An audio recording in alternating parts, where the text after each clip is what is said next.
Hey guys, Sicko Man here, feeling a lot better than last week, so let's get right into this new Fresh Friday. This week we had the Destiny 2 update with factions go live on Tuesday. Now really this is just another grinding mechanic added to the game, nothing more than that. I was kind of hoping they'd maybe add an event specific activity, maybe a strike, maybe a game mode. I was actually looking forward to Rift Ball coming back, that was my really big hope for this. But in the long run it really is just another grinding mechanic. Granted, you are able to get more powerful gear than you normally do, and it really helps out those people who haven't done the raid yet or haven't found anyone to do the raid yet with. I do recommend still completing the activities. It's going to be your normal grind to get gear, but nothing more than that. I've only worked my Titan class up though, so all I've seen is New Monarchy, and I really do like that New Monarchy armor, and the color scheme on the shaders is actually really nice too. But other than that, it doesn't seem that the factions really have anything to offer right now, so we'll see as the game progresses how that changes, and we'll see, you know, we got that DLC more likely than not coming out, probably December again. We'll see how that changes what they provide. Maybe it'll be a week by week basis, I don't know. I'm just really hoping that they bring more to the table than they did in the last game, and that we maybe see some more interesting things added to the game involving the factions, because right now they are just as stagnant as they were last time around, nothing more, nothing less. Second, Ghost Recon Wildlands ran its PvP beta over the last weekend. Overall, the PvP feels really good. It's a solid 4v4, but there is no respawning. Granted, you can be revived as many times as your teammates can get to you, but the revive process puts you in a 5 to 10 second hold on how long it's going to take you to get that teammate up, and really leaves you kind of vulnerable, and that adds to the kind of tactical sense of the game. You do have to work as a group, you need good communication, and it is something that does feel worthy of the Tom Clancy name. It's got that strategy to it while also keeping the FPS style that people know and love. I'll say it's somewhat of a surrogate for Rainbow Six Siege, but I'm not going to say it's going to be something that'll replace it, at least not in the current running. We are seeing all 12 of the classes though go live with the live update on October 10th, but until those come out, I don't really see us getting a full view of what this game is going to be like.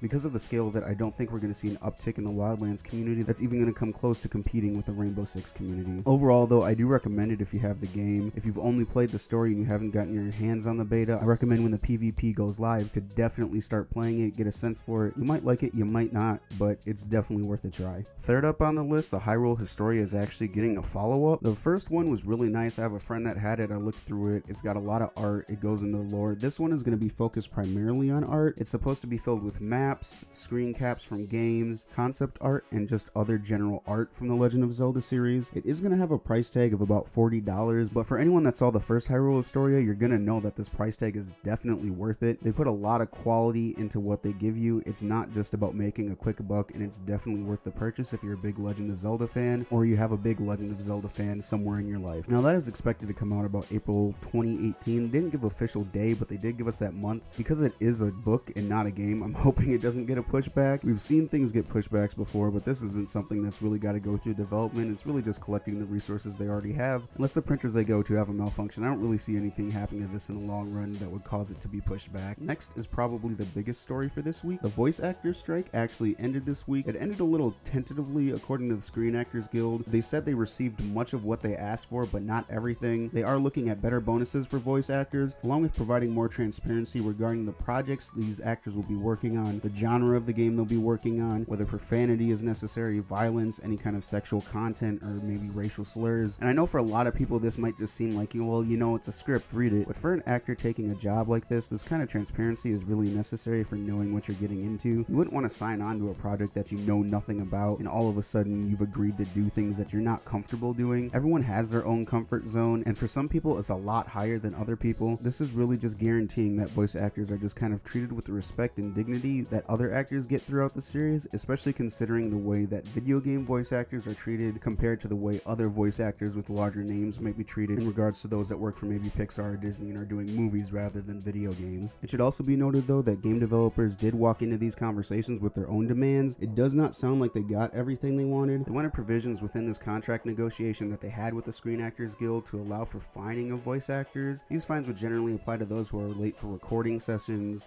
who are distracted during recording sessions, and I actually kind of agree with this to an extent, especially for the late clause. You wouldn't want someone just showing up late for work, and when you're trying to get recording sessions done, it's something that's really necessary to understand, like the amount of time that goes into it. We're talking about a company that's trying to push a game out. If you're consistently late to a project, it really just says a lot of bad things about not only your work ethic, but maybe what the studio is now doing too, and it's going to affect the bottom line. I'm not saying that game developers or even studios are always saints. We have problems, especially especially when you get distributors who are really interactive with game developers. You start looking at things like Activision and other companies like that may influence these areas. But honestly, the late thing, I think it's something that probably should have been applied. In regards to distractions, I can agree with it and I cannot agree with it. Everyone's on their phone all the time these days. There's really no point in getting into it. Now, if they're on their phone in the middle of recording, that's a little different. More likely than not, I'm expecting these voice actors are probably being pretty professional and have their script in there and aren't just in there on their phone like a SoundCloud rapper yelling into a Mattress Studio microphone. Last up on the list for this week is Valve's removal of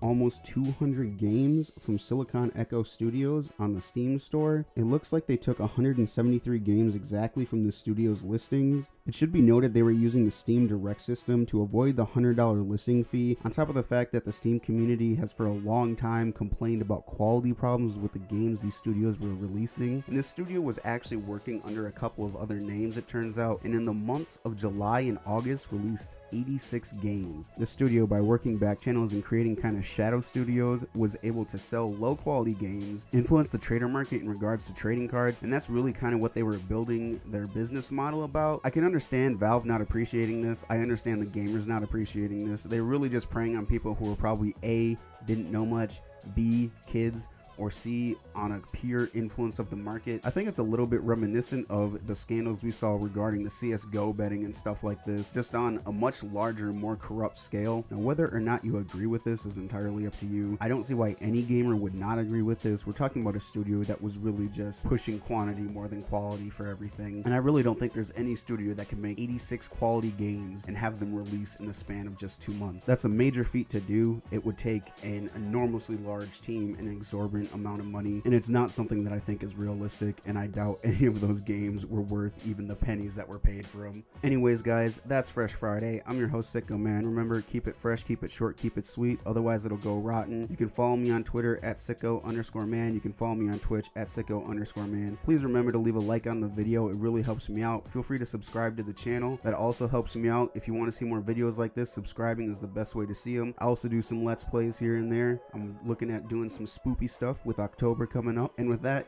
please leave your comments below. Tell me what you think about the stuff that's been going on this week. I know some people are probably going to be pretty excited about the voice actor strike ending. That really opens up more voice actors being able to maybe return to projects. I know some people missed out. I believe it was the voice actor from Life is Strange actually had to walk away from that project. It'll be nice to see some high talent like that be able to get back into the market and start producing again and, making a name for themselves and working on their craft once again. Once again, I'm Sicko Man. Thanks for watching. Sicko out.